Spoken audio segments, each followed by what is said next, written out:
나의 종을 보아라. 그는 내가 붙들어 주는 사람이다. 내가 택한 사람, 내가 마음으로 기뻐하는 사람이다. 내가 그에게 나의 영을 주었으니 그가 뭇 민족에게 공의를 베풀 것이다. 그는 소리치거나 목소리를 높이지 않으며 거리에서는 그 소리가 들리지 않게 할 것이다. 그는 상한 갈대를 꺾지 않으며 꺼져가는 등불을 끄지 않으며 진리로 공의를 베풀 것이다. 그는 쇠하지 않으며 낙담하지 않으며 끝내 세상에 공의를 세울 것이니 먼 나라에서도 그의 가르침을 받기를 간절히 기다릴 것이다.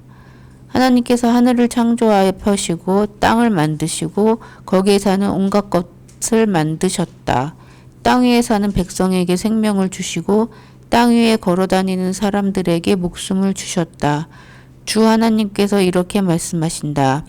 나 주가 의를 이루려고 너를 불렀다. 내가 너의 손을 붙들어 주고 너를 지켜 주어서 너를 백성의 언약과 이방의 빛이 되게 할 것이니 내가 눈먼 사람의 눈을 뜨게 하고 감옥에 갇힌 사람을 이끌어내고 어두운 영창에 갇힌 이를 풀어줄 것이다. 나는 주다. 이것이 나의 이름이다. 나는 내가 받을 영광을 다른 사람에게 넘겨주지 않고 내가 받을 찬양을 우상들에게 양보하지 않는다. 전에 예고한 일들이 다 이루어졌다. 이제 내가 새로 일어날 일들을 예고한다.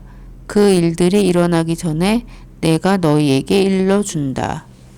지난 한 주간 국제사회의 어떤 흐름들을 지켜보면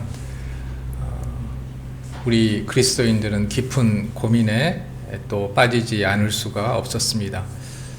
이재명 대통령이 중국을 방문했었죠. 굉장히 중국과의 관계가 좋지 않기 때문에 큰 관심을 받을 수도 있는 그런 일이었음에도 불구하고 나라 밖에서는 굉장히 전 세계를 뒤흔드는 거대한 사건들이 연달아서 일어났습니다. 먼저 지난 3일 새벽 2시경에 미국은 베네수엘라의 수도 카라카스에 대규모 공습을 단행했지요. 그리고 작전을 통해서 대통령 마두로와 그의 아내를 체포해서 미국으로 압송하는 정말로 현대사에서 전례 없는 일이 벌어졌습니다. 이 과정에서 민간인을 포함해서 약 100여 명의 사상자가 발생했다라는 그런 소식이 전해집니다.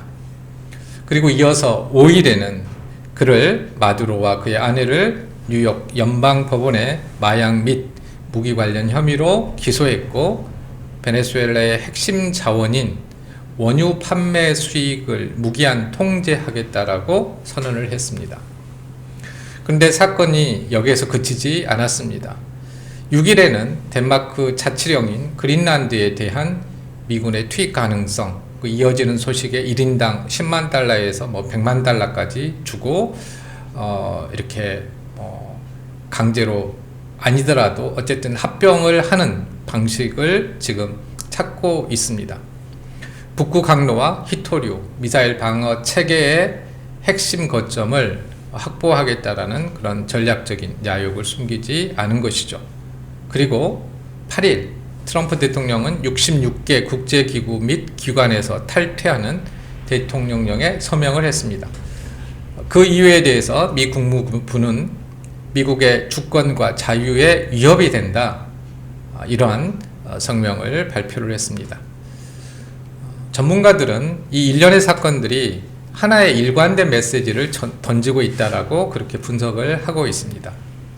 이제 미국은 국제 규범을 준수하고 중재하는 관리자의 역할을 내려놓고 자국의 이익을 위해서라면 언제든지 직접 개입하고 통제하는 그런 힘을 행사하는 절대 강자의 길을 걷겠다고 말하는 것입니다. 합의와 규범보다는 힘의 논리가 지배하는 시대가 도래했음을 의미합니다. 이러한 힘의 논리에 의한 자국 중심 외교는 우리에게 다시 한번 정의란 무엇인가? 라는 질문을 던집니다. 고대 그리스 역사가 투키티데스가 쓴 필로폰네소스 전쟁사라는 책이 있는데요. 거기에서 이런 말을 합니다. 정의는 오직 대등한 힘을 가진 자들 사이에서나 논의되는 것이지, 강자는 할 수 있는 것을 하고 약자는 당해야 하는 것을 당하는 법이다, 이런 말을 했는데요. 2500년 전에 이 냉혹한 통찰이 오늘날 국제 질서 속에서 다시 현실화되고 있는 것입니다. 그러니까 강한 자가 행하는 것이 곧 정의가 되는 시대, 약자는 그저 침묵하며 고통을 감내해야 하는 이 현실 앞에서 우리는 질문하지 않을 수 없습니다. 여기에서 문제는 마두로가 잘했냐 잘못했냐, 또 누군가가 잘했냐 잘못했냐, 이것을 그 이유를 말하고자 하는 것은 아닙니다. 성경은 이렇게 힘을 통해 자신의 이익을 관철하려는 리더십에 대해서 뭐라고 말하고 있을까요? 세상이 말하는 강함의 정의가 아닌 하나님이 다스리시는 하늘의 정의는 어떤 모습일까요? 오늘 우리가 함께 살펴볼 이사야서 42장의 이 본문이 그것을 우리에게 말해주고 있습니다. 바벨론이라는 거대한 제국 압제 아래 신음하던 이스라엘 백성들에게 주신 하나님의 응답이 여기에 적혀져 있습니다. 하나님께서는 세상을 뒤흔드는 정복자의 군합발 소리가 아니라 상한 갈대를 꺾지 않으시는 한 종의 온유한 발소리를 통해 참된 정의가 어떻게 이 땅에 임하는지를 보여주고 계십니다. 이제 우리는 세상의 정치적 리더십을 넘어서 우리 주 예수 그리스도께서 보여주신 여호와의 종의 리더십을 통해 이 혼란한 시대를 살아갈 소망의 원리를 발견해 보고자 합니다. 오늘 본문 말씀은 크게 세 부문으로 나뉘어져 있습니다. 1절, 그리고 2절과 4절, 그리고 5절과 9절입니다. 1절 말씀은 종의 신분과, 그러니까 리더십의 표본이 되는 메시아의 어떠한 모습을 여기서 그리고 있는데, 그 메시아의 모습은 종의 모습입니다. 이 종의 신분과 그에게 부여된 권능에 대해서 이야기를 합니다. 그리고 두 번째 2절과 4절에서는 종이 사역하는 방식, 그러니까 그가 세상의 통치자들과 구별되는 그의 온유함과 끈기에 대해서 이야기를 합니다. 그리고 세 번째 부분인 5절에서 9절에서는 창조주 하나님의 보증을 통해 이 종의 사역이 실패하지 않고, 세상의 관점에서는 실패할 수밖에 없는데, 그런데 실패하지 않고 반드시 성취될 것임을 확증하고 있습니다. 먼저 1절 말씀을 한번 보실까요? 나의 종을 보아라. 그는 내가 붙들어주는 사람이다. 내가 택한 사람, 내가 마음으로 기뻐하는 사람이다. 굉장히 장엄한 선포로 오늘 본문 말씀은 시작이 됩니다. 그러니까 히브리어 성경에서 중요한 게 그 단어의 위치입니다. 우리나라 말도 가끔씩 중요한 말을 앞에 두는데요. 특별히 히브리어에서 앞에 나오는 말은 굉장히 강조하는 말인데, 오늘 본문에서는 보라라는 말이 가장 맨 먼저 나옵니다. 감탄사 있는데요. 이건 하나의 어떠한 기능을 합니다. 뭐 그 자체로 진짜 보라라는 그런 의미보다는 이 글을 읽는, 또 이 메시지를 듣는 독자들이 지금까지 읽고 들었던 것과는 완전히 다른 쪽으로 방향을 돌리라, 이런 의미입니다. 그때 보라라는 단어를 사용합니다. 지금까지 쭉 내가 이렇게 이야기를 했는데요, 이제 전혀 다르게 생각하십시오, 아니면 주의해서 보십시오, 들으십시오, 이런 의미입니다. 이사야서 42장의 배경이 되는 41장 끝부분을 보면, 오늘 본 말씀의 앞부분이죠, 세상의 열광들과 그들이 의지하는 우상들이 얼마나 허망한 존재인지를 묘사하고 있습니다. 세상은 거대한 제국과 군사력을 보라라고 말합니다. 바벨론, 아시리아, 이런 나라들이죠. 그런데 하나님께서는 눈을 돌려서 당신이 친히 붙드시는 한 종을 보라고 말씀하십니다. 이제 바벨론을 보지 말고, 강대국을 보지 말고, 내가 지금 말하고 있는 종을 보라, 이런 의미를 여기에 보라는 단어는 담고 있다는 것입니다. 신학적으로 이 이사야서에는 여호와의 종의 노래라고 하는 부분이 4개가 나오는데요. 오늘 본문 말씀이 첫 번째 노래입니다. 여호와의 종이 어떤 분이신가를 집중적으로 말하고 있는 본문이 말씀이 4개가 있는데 그 중에 첫 번째입니다. 여기에서 종은 단순히 이스라엘 민족 전체를 가리키는 것이 아니라 어떤 부분에서는 이스라엘 전체 민족을 가리킵니다. 하지만 전체적으로 봤을 때 이스라엘 민족만을 가리키는 것이 아니고 이스라엘의 실패를 극복하고 하나님의 뜻을 완벽하게 성취할 개인적 메시아를 가리킨다고 볼 수 있습니다. 원래 여호와의 종은 이스라엘 민족이었습니다. 하지만 하나님의 사명을 완성하지 못했죠. 그래서 이스라엘 민족을 대신할 여호와의 종, 그분이 메시아 예수 그리스도라는 것입니다. 세상의 통치자들은 자신의 힘으로 왕좌를 차지하고 권력을 휘두르지만 여호와의 종은, 여호와의 종이라는 말의 핵심은 하나님께 붙들린 존재라는 것입니다. 이게 핵심적인 의미입니다. 여호와의 종은 하나님께 붙들린 존재다. 그런데 이 붙들다라는 이 단어는 마치 부모가 아이의 손을 꼭 잡고 인도하듯이 하나님의 전능하신 손이 그를 지탱하고 있음을 의미합니다. 하나님께서 손을 꼭 부모처럼 꼭 잡고 있다라는 것이죠. 그렇게 붙들려 있는 존재가 메시아다, 여호와의 종이다라는 것입니다. 또한 하나님께서는 내가 그에게 나의 영을 주었으니 그가 뭇 민족에게 공의를 베풀 것이다라고 말씀하십니다.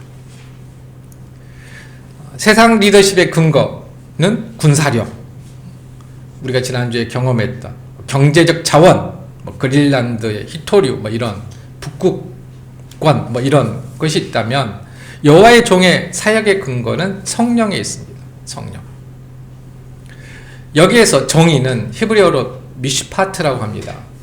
몇 번 설교에서 제가 말씀드린 적이 있는데요. 이 정의는 단순히 법적인 판결을 넘어서 하나님의 창조 질서가 온전히 회복된 상태, 즉 세상을 바로잡는 신적인 질서를 의미합니다. 그러니까 우리가 정의라고 했을 때는 우리가 잘 생각해야 될 게, 우리가 일반적으로 생각하는 정의의 의미와 성령에서 말하는 정의의 의미가 다르다라는 거예요. 성령에서 말하는 것은 원래 하나님께서 보시기에 좋았던 모습으로 회복되는 게 정의입니다.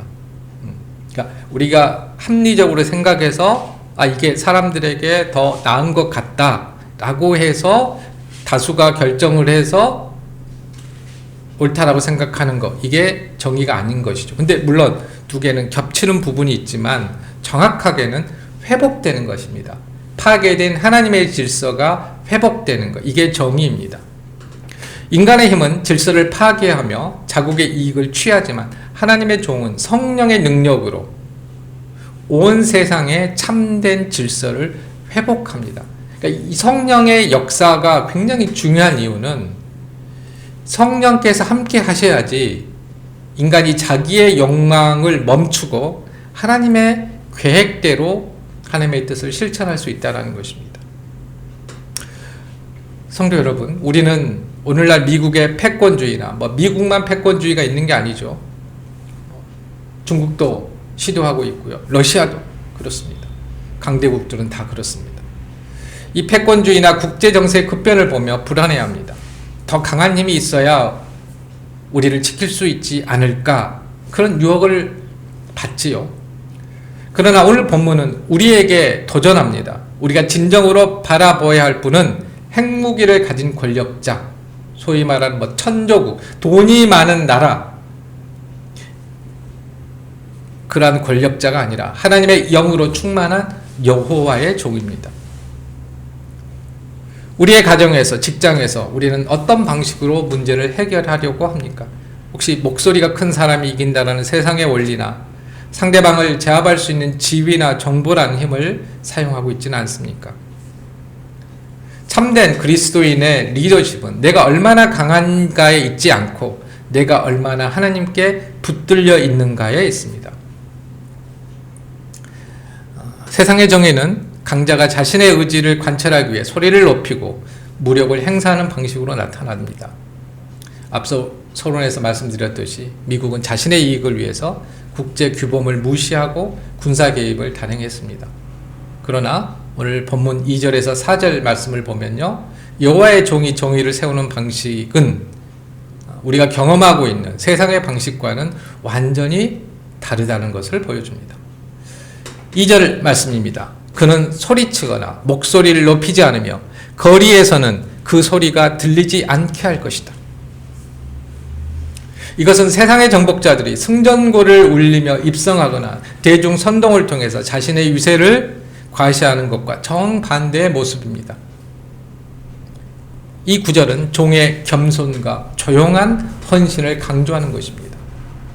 그는 소란스럽게 자신을 드러내지 않지만 그의 통치는 그 어떤 무력보다 강력하게 세상을 변화시킵니다.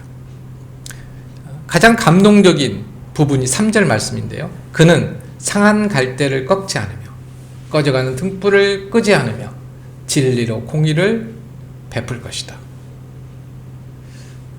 지금도 그렇지만 고대 근동에서 갈대는 흔하고 약한 존재였습니다. 상한 갈대는 정말 아무 쓸모가 없죠. 그러니까 꺾어버리는 것이 당연합니다. 꺼져가는 등불은 연기만 나고 눈을 따갑게 하죠. 꺼버리는 것이 효율적이죠. 투키티데스가 말한 강자의 정의라면 이러한 존재, 이러한 사람들은 당연히 제거되고 도태되어야 할 대상입니다. 하지만 여호와의 종은 이들을 꺾지 않고 끄지 않습니다.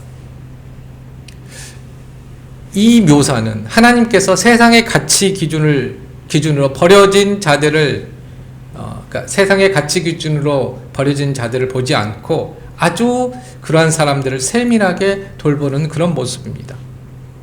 세상의 정의는 강자를 더 강하게 만들지만 하나님의 정의는 약한 자를 회복시켜서 다시 세우는데 그 본질이 있습니다. 세상의 정의는 제거를 통해서 질서를 잡으려고 하지만 종의 정의는 회복을 통해서 질서를 잡습니다.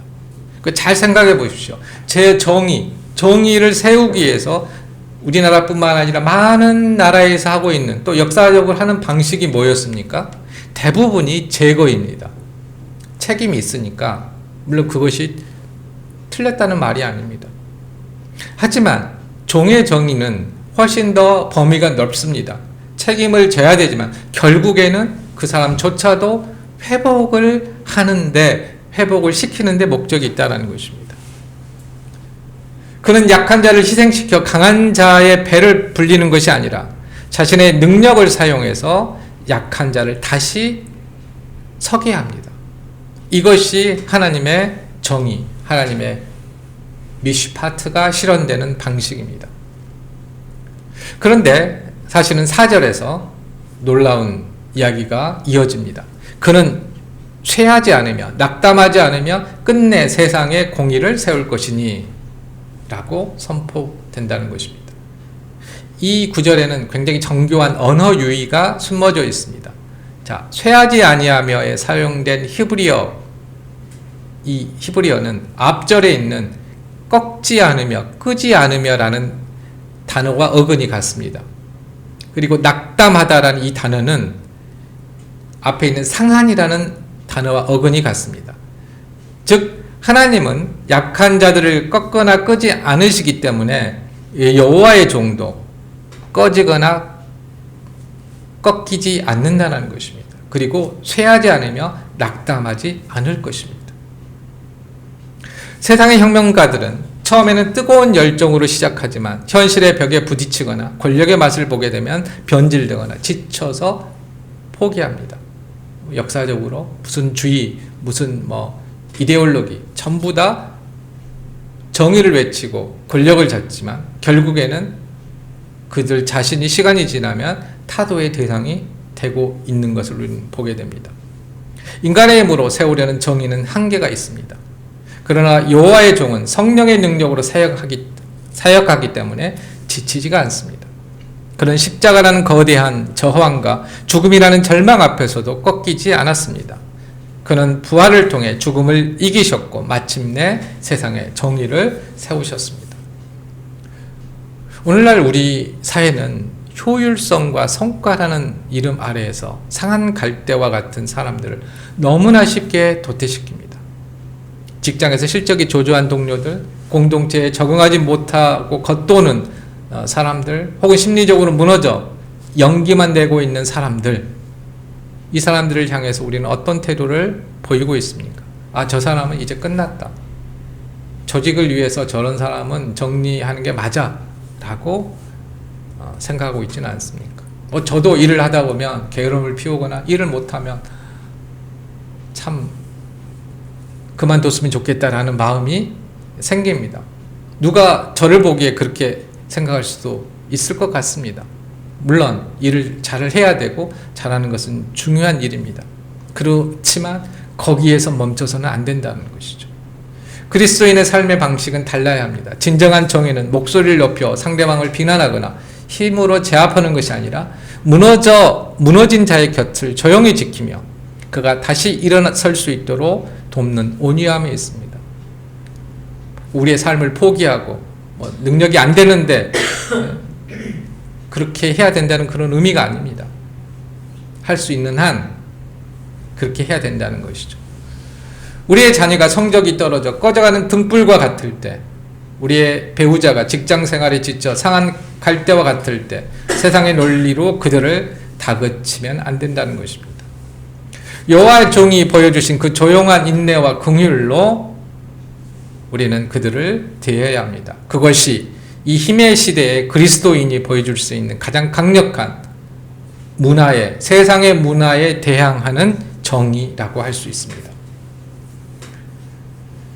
여호와의 종이 행하는 이 놀라운 사역은 그런데 단순히 개인의 선행이 아닙니다. 이것은 우주를 창조하신 하나님의 장엄한 계획 속에 있으며 인류의 역사를 새롭게 하시는 하나님의 새 일입니다. 하나님의 새 일. 5절은 하나님을 소개하고 있는데요. 하늘을 창조하여 펴시고 땅을 만드시고 거기에 사는 온갖 것을 만드시고 땅 위에 사는 백성에게 생명을 주시고 땅 위에 걸어다니는 사람들에게 목숨을 주신 하나님 여호와, 이렇게 소개합니다. 하나님에 대한 수식어가 굉장히 많지요. 이렇게 하나님에 대한 수식어가 많은 것은 그 뒤에 뒤따르는 약속이 전적으로 확실하다는 것을 보증하기 위해서 앞에 이 많은 하나님 이런 분이다라는 수식어가 많아진 것입니다. 베네수엘라의 온유를 통제하고 그릴란트의 영토를 탐내는 제국의 권세가 대단해 보일지라도 그 땅과 자원, 심지어 그 통치자들에게 호흡을 주신 분은 하나님이십니다. 하나님께서는 이 권위로 종을 부르셨습니다. 나 주가 의를 이루려고 너를 불렀다. 내가 너의 손을 붙들어주고 너를 지켜주어서 너를 백성의 언약과 이방의 빛이 되게 할 것이다. 6절 말씀입니다. 여기서 종은 단순히 언약을 전달하는 자가 아니라 스스로 언약 그 자체가 됩니다. 예수 그리스도를 통해 성취된 이 언약은 닫힌 감옥의 문을 열고 소경의 눈을 뜨게 하며 흑암에 앉은 자를 끌어내는 해방 사역으로 이어집니다. 특히 8절에서 하나님은 나는 주다. 이것이 나의 이름이다. 나는 내가 받을 영광을 다른 사람에게 넘겨주지 않고 내가 받을 찬양을 우상들에게 양보하지 않는다라고 단언하십니다. 당시 바빌론의 우상들이나 오늘날의 국가주의, 물질주의라는 현대판 우상들이 영광을 가로채려고 하지만, 그래서 하나님께서 굉장히 지금 수세에 몰린 것 같습니다. 하지만 역사의 진정한 주인은 오직 여호와 한 분뿐이십니다. 9절에 전에 예고한 일들이 다 이루어졌다. 이제 내가 새로 일어날 일들을 예고한다. 이 선포는 힘의 논리가 지배하던 옛 질서가 이제는 가고 종의 온유함과 하나님의 의가 통치하는 새로운 시대가 개막되었음을 알리는 복음입니다. 그러니까 개막되었다는 것은 아직 완벽하지 않다라는 의미입니다. 하지만 이 새로운 시대가 열렸기 때문에 하나님의 통치가 계속되고 있다는 것입니다. 그리고 곧 완성될 것이라는 의미입니다. 국제 정세가 요동치고 강대국이 자국의 이익을 위해서 규범을 파괴하는 모습을 볼 때 우리는 역사가 어디로 흘러가는지 두려워하게 됩니다. 결국 힘 있는 자들이 세상을 다 가지는 것은 아닌가? 라는 회의감이 들 수도 있습니다. 많은 사람들이 그렇게 생각할 것 같습니다. 그러나 성도 여러분, 역사의 핸들은 백악관이나 크렘린궁에 있지 않습니다. 온 우주에 호흡을 불어 넣으시는 하나님의 손에 있습니다. 우리는 이방의 빛으로 부름받은 교회입니다. 세상이 어두울수록 힘의 논리가 판을 칠수록 우리는 더욱 선명하게 다른 길이 있음을 보여주어야 합니다. 그것은 억압당하는 자를 자유롭게 하고 진리를 보지 못하는 이들의 눈을 뜨게 하는 복음의 능력입니다. 세상이 새로운 전략이라며 침공과 약탈을 일삼을 때 우리는 하나님의 세일, 즉 사랑과 희생으로 세상을 정복하는 십자가의 길을 걸어야 합니다. 하나님께서 우리의 손을 잡고 계심을 믿고 세상의 위협 앞에서도 그리스도인의 자부심을 잃지 말아야 합니다. 사랑하는 성도 여러분, 오늘 우리는 두 종류의 리더십, 두 종류의 정의가 충돌하는 현장을 목격했습니다. 한편에는 지난주 뉴스에서 보았듯이 힘이 곧 정의가 되는 세상 방식이 있습니다. 자국의 이익을 위해서라면 타국의 주권을 침해하고 국제적 합의를 파기하며 압도적인 무력으로 상대를 제압하려는 리더십입니다. 이것은 겉으로는 굉장히 강력해 보이고 효율적인 것처럼 보입니다. 상한 갈대는 꺾어버리고 꺼져가는 등불은 꺼버리는 것이 합리적이라고 말하는 세상입니다. 그러나 다른 한편에는 이사야가 소개하는 여호와 종의 리더십이 있습니다. 그는 하나님께 붙들린 자로서 성령의 능력으로 일하지만 소리치거나 강요하지 않습니다. 그는 상처 입은 영혼들을 긍휼히 여기며 부서진 인생들을 고쳐 세웁니다. 그의 정의는 파괴가 아니라 회복이며 지배가 아니라 섬김입니다. 그는 결코 지치지 않고 끝까지 인내하며 마침내 이 땅에 참된 정의를 세우십니다. 우리는 지금 아주 혼란스러운 시대를 살고 있습니다. 강대국들의 패권 다툼 속에서 불안감을 느낄 수도 있습니다. 그러나 우리의 시선은 워싱턴이나 베이징이나 혹은 모스크바가 아니라 보좌에 앉으신 하나님과 그의 종 예수 그리스도에게 고정되어야 합니다. 세상의 제국들은 풀의 꽃과 같이 시들고 떨어지지만 여호와의 종이 세우는 나라는 영원할 것입니다. 우리의 정체성은 그리스도인입니다. 이는 우리가 예수 그리스도의 통치 방식을 따르는 자들임을 의미합니다. 우리가 속한 가정, 직장, 사회 속에서 우리는 어떤 방식의 정의를 추구하고 있습니까? 힘으로 찍어 누르고 목소리를 높여 내 뜻을 관철하려 합니까? 아니면 상한 갈대를 꺾지 않는 예수님의 마음으로 회복과 화평을 심고 있습니까? 하나님께서 행하실 새해를 기대하십시오. 비록 지금은 세상의 힘이 더 커 보이고 하나님의 정의가 더디게 오는 것 같을지라도 약속하신 말씀은 반드시 이루어집니다.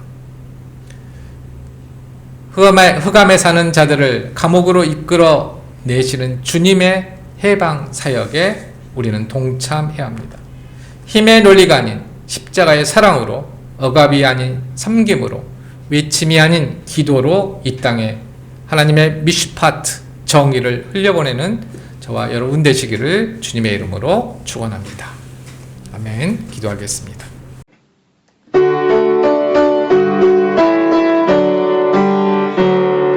주여 우리 축복하소서.